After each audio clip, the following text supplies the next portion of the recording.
যানজটের ভোগান্তি কমাতে নীলফামারীতে বাইপাস সড়ক নির্মাণ হলেও সেটি হয়ে উঠেছে গলার কাঁটা। 7.74 কিলোমিটার অংশে 42টি বাঁক, এর মধ্যে 12টি অতি ঝুঁকিপূর্ণ। প্রায় ঘটছে দুর্ঘটনাও। এ কারণে সড়কটি ব্যবহারে অনীহা চালক ও যাত্রীদের। তারা বলছেন, অপরিকল্পিতভাবে সড়ক নির্মাণের খেসারত দিচ্ছেন স্থানীয়রা। এদিকে নতুন করে সড়ক নির্মাণে গুরুত্ব দিচ্ছে সড়ক ও জনপথ বিভাগ। বান্ডেল থাকলে প্রতি সেনমানিতে টাকা বাঁচবে। বিকাশ সেনমানি বান্ডেল কিনে জিতুন প্রতি লেনদেনে।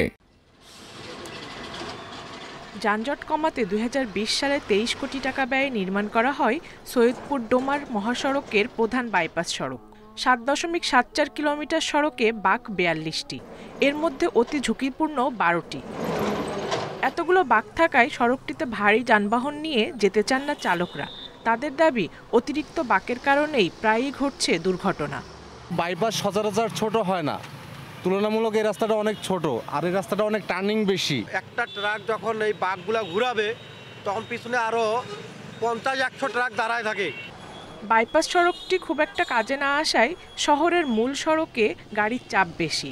রাত 10টার আগে মূল সড়কে ভারী যানবাহন ঢোকা নিষেধ থাকায় বিকেল থেকে অলস সময় পার করেন চালকরা। শহরের যে রাস্তাটা সেটা একটু ছোট, চিকন, ওখানে যদি ট্রাক বাস ঢুকে তাহলে ওখানে যানজটের সৃষ্টি হয়। শহর দিয়ে গেলে আমাদের 10 মিনিট দরকার, বাইপাস দিয়ে গেলে আধা ঘন্টা 40 মিনিট, এমন সময় জ্যামও লাগা যায়, ঘন্টাখানে লাগে। 18 ফিট থেকে সড়কটি আরও প্রশস্ত করার এবং বাঁকগুলো সরলীকরণের দাবি এলাকাবাসীর।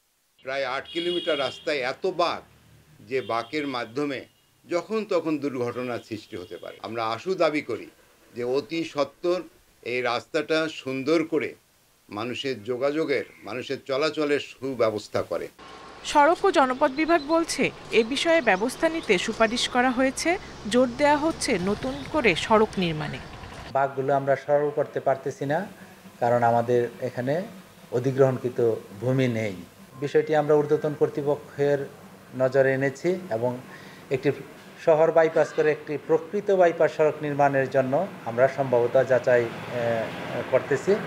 4 বছর ধরে কোনো সুরাহা না হলেও কর্তৃপক্ষ বলছে সড়কটিতে দুর্ভোগ কাটাতে প্রক্রিয়া চলমান। Independent news.